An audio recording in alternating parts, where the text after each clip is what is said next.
गंधर्व कला संगम की तरफ से आज आसनसोल के आश्रम मोड़ स्थित एक निजी होटल में प्रेस मीट का आयोजन किया गया। यहां पर गंधर्व कला संगम के आसनसोल शाखा के अध्यक्ष सचिन राय, सचिव मनोज शाह, गंधर्व कला संगम की चेयरपर्सन शाश्वती चटर्जी, असिस्टेंट सेक्रेटरी लक्ष्मी सरकार पत्रकारों से मुखातिब हुए। सचिन राय ने कहा कि हर साल की तरह इस साल भी गंधर्व कला संगम की तरफ से आगामी 9 जनवरी को रविंद्र भवन में शाम 5 बजे से वर्कशॉप कम एनुअल कल्चरल मीट 2024 से 25 का आयोजन किया जाएगा।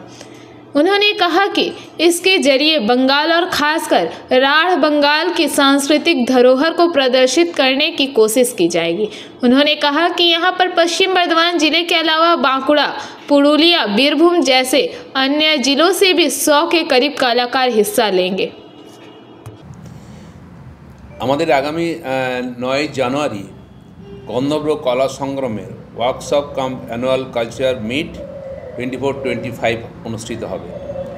এখানে ministry of culture, government of India new Delhi এবং আমাদের West Bengal government cultural department এখানে ইনভলভ আছে, রেকমেন্ডেশন আছে।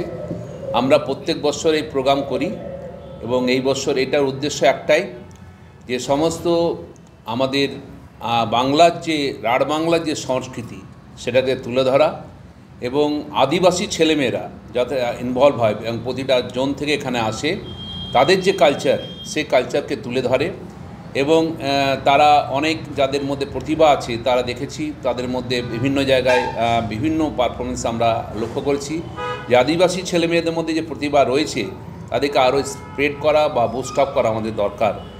এইভাবে আমাদের এই সংস্কৃতিটাকে, রাঢ় বাংলা যে সংস্কৃতিটাকে সেটাকে আমরা এখানে নিয়ে আসছি এবং যাতে আরোভাবে সেটা বিস্তার লাভ করে সেজন্য আমাদের চেষ্টা করছি।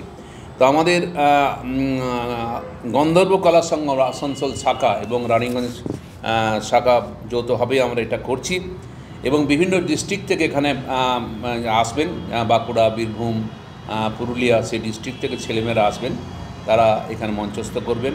আমি সবাইকে অনুরোধ করব আগামী 9 জানুয়ারি সেই অনুষ্ঠানে অংশগ্রহণ করার জন্যে এবং শেষে আমাদের পশ্চিম বাংলার যে খ্যাতনামা শিল্পী সবাই জানেন শ্রী রাধা বন্দ্যোপাধ্যায়, তার প্রোগ্রাম হবে এবং সবাই এনজয় করবেন। এটাই আমাদের উদ্দেশ্য যে এই সংস্কৃতিকে, সুস্থ সংস্কৃতিকে তুলে ধরা এবং সেটা যাতে আরও বিস্তার লাভ করে, এটাই আমাদের উদ্দেশ্য।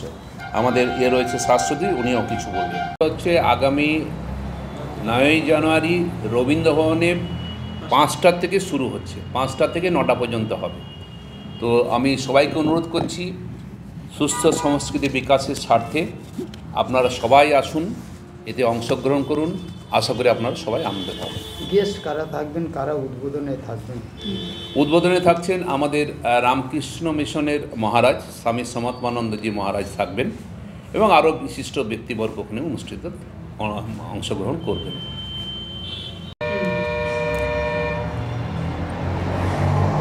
গন্ধর্ব কলা সঙ্গম থেকে আমরা এই 5 তারিখ, 4 তারিখ এবং 5 তারিখ দুদিন ধরে মণিপুরি এবং ভারতনাট্যমের ওপরে একটা ওয়ার্কশপ করলাম, যেখানে আমাদের বাইরে থেকে গুরুজিরা এসেছিলেন এবং তারা এদের শিখিয়ে গেছে।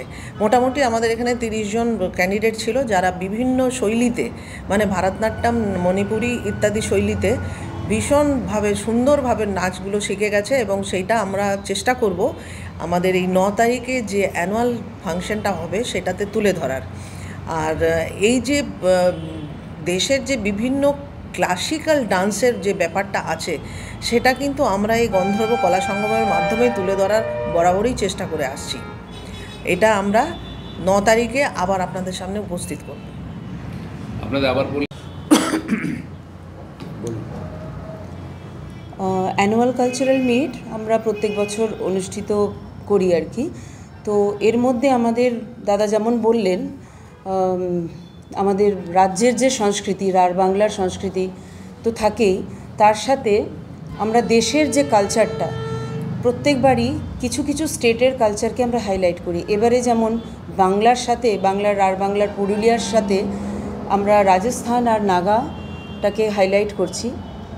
এছাড়া কিছু অনুষ্ঠান রাখা হচ্ছে, যেমন দুর্গা বন্দনা নারী শক্তিকে কিভাবে রিপ্রেজেন্ট আমরা করতে পারি, এবং নারী শক্তি যে আজকালকার যে নারীরা তারাও যেভাবে চারিদিক থেকে যে নির্যাতিত হচ্ছেন, তাদের মধ্যে যে দুর্গার রূপটা আছে সেটা যে ক্ষয় হচ্ছে বা হারিয়ে যাচ্ছে, সেইটাকে আমরা একটা খুব সুন্দরভাবে একটা দুর্গা বন্দনা মাধ্যমে প্রেজেন্ট করছি। তার সাথে আরেকটা আমরা এনভায়রনমেন্টের ওপর একটা অনুষ্ঠান রাখছি, সেটা হচ্ছে ইয়ে লট আয় ইয়ে সুনহেরে দিন। আমরা আগে কি ছিলাম আর আমাদের এখন কোন দিকে আমরা যাচ্ছি, এনভায়রনমেন্টালি যে ক্ষতিগুলো হচ্ছে সেটাকে কি করে কনজার্ভ করা যায় একটা ডান্স ড্রামার মাধ্যমে দেখাচ্ছি। তো এই হচ্ছে আমাদের। आसनसोल से बीजू मंडल की रिपोर्ट, पीपीटीवी न्यूज़। नियमित अपडेट एवं दुनिया भर की ताज़ा खबरों के लिए हमारे फेसबुक पेज को फॉलो एवं यूट्यूब चैनल को सब्सक्राइब करें।